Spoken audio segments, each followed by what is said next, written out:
Buenos días, un saludo especial a los maestros y maestras del magisterio, un saludo especial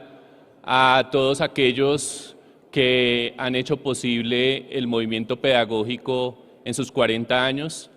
y pues para muchos de nosotros sin duda ustedes han sido referentes muy importantes en las actuales luchas y en las actuales problemáticas que tenemos incluso en la educación superior pública. Mis comentarios son muy modestos, creo que la profesora María Eugenia lo hizo claramente. Voy a referirme brevemente a algunos puntos que sobresalen quizás en las exposiciones de los panelistas y posteriormente quiero plantearles 2 o 3 preguntas que podrían ser entendidas como preguntas transversales a sus intervenciones. Importante destacar en la intervención del profesor Luis Armando 2 aspectos. Uno, un conjunto de problemáticas que podrían resumirse alrededor de lo que él denomina cultura de la muerte. Una cultura de la muerte que está ligada a un asunto estructural que tiene que ver con violencias, desigualdad y exclusión y con un papel burocrático que históricamente ha jugado el establecimiento frente a las lógicas educativas que operan en el sistema educativo. Como respuesta, el profesor Luis Armando nos invita a repensar la educación pública, a hacer una defensa continua de la educación pública presencial, así como apostar por la escuela como territorio de paz, desde FECODE y desde el movimiento pedagógico y de la labor que se hace en los distintos territorios. El profesor Miguel Pardo plantea 4 elementos muy importantes, de manera muy breve tengo que decirlos, unos procesos regresivos que tienen que ver con el proceso educativo que ha venido dándose en Colombia a partir de la suplantación de la escuela en un intento de proyectos de ley que buscan suprimir la profesión docente, afectar los recursos públicos a través de la tercerización educativa y otra serie de asuntos tan problemáticos como los intentos de suplantar incluso a los orientadores escolares. Nos invita a pensar la formación docente desde un sistema nacional de formación que esté articulado al de ciencia y tecnología y coincide con otras intervenciones en el sentido del fracaso que ha tenido el modelo de competencias y estándares durante los últimos 20 años en Colombia. El profesor John Ávila coincide con varios de los aspectos mencionados, nos invita a pensar en un movimiento pedagógico que a la vez se articule con la política pública educativa, un movimiento pedagógico que nos invite a reforzar la pedagogía, a crecer en las bases y a hacer transformaciones pedagógicas de fondo y hace un inventario de problemáticas que están ligadas a asuntos estructurales con lo que él denomina el capitalismo cognitivo, una situación que requiere como respuesta fortalecer el magisterio, fortalecer el pensamiento pedagógico desde este movimiento para atacar desigualdades educativas, para atacar las injusticias y nos invita a repensar un currículo que no estaría estructurado ni pensado desde las competencias básicas. La profesora Isabel nos invita de una manera muy sugerente a pensarnos una juntanza de saberes desde la educación y la pedagogía que aborde condiciones que históricamente han afectado la educación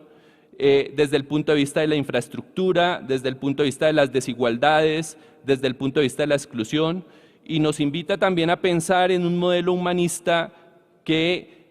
fortalezca los valores democráticos, una pedagogía de la democracia, un modelo humanista que apunte a la redistribución de la riqueza y asimismo que esto se articule a un plan nacional de desarrollo que sea consecuente con estas apuestas. Finalmente, el profesor Bayona, viceministro de Educación, plantea varios aspectos relacionados con su propia biografía, en su paso por la educación pública, nos invita a pensar el problema de la inclusión y la exclusión, entender la educación también como un campo de batalla en el que es necesario preguntarnos por la democratización de la escuela, así como un esfuerzo permanente por reconstruir lo democrático público a partir de una invitación que también es muy sugerente en torno a un currículo para la justicia social. De antemano me disculpo si hago una síntesis como muy general porque son muchas cosas de fondo. Yo quiero añadir 2 o 3 provocaciones para el debate.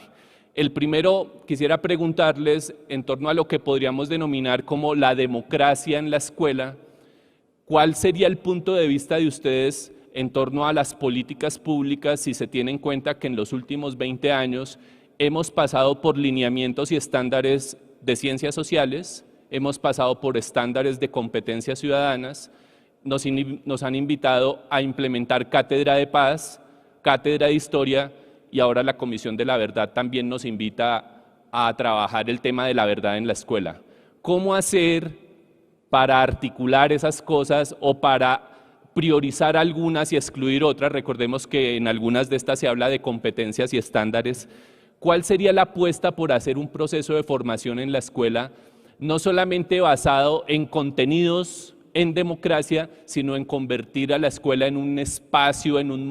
un espacio de acogida y en un espacio de democracia para los niños, niñas y adolescentes y para la propia comunidad educativa? El segundo aspecto es un poco más de fondo, más estructural, y es desde el punto de vista de la política y la relación con la democracia, ¿cuál sería el punto de vista de ustedes frente a asuntos complejos como la brecha que históricamente ha tenido la educación rural en Colombia? ¿Cuál va a ser el lugar que tiene aquí la educación rural, tanto desde el punto de vista de lo que hace el magisterio y lo que seguirá haciendo el movimiento pedagógico, como desde lo que se va a hacer desde el Ministerio de Educación? Y en tercer lugar, me parecería importante que ustedes pudieran plantearnos alguna idea acerca de cómo trabajar el problema de la discriminación y las exclusiones, y esto si se tiene en cuenta que la democracia no es solo un asunto de democracia formal y operativa, sino que esto también tiene que ver con una transformación cultural en torno a las herencias coloniales relacionadas con el racismo, el patriarcado, el sexismo, el clasismo que tenemos en este país. En ese sentido, desde la política pública, ¿cuál puede ser la respuesta frente a problemáticas relativas, por ejemplo, a la equidad o a la igualdad de género, así como a temas como la migración y la discapacidad? Gracias.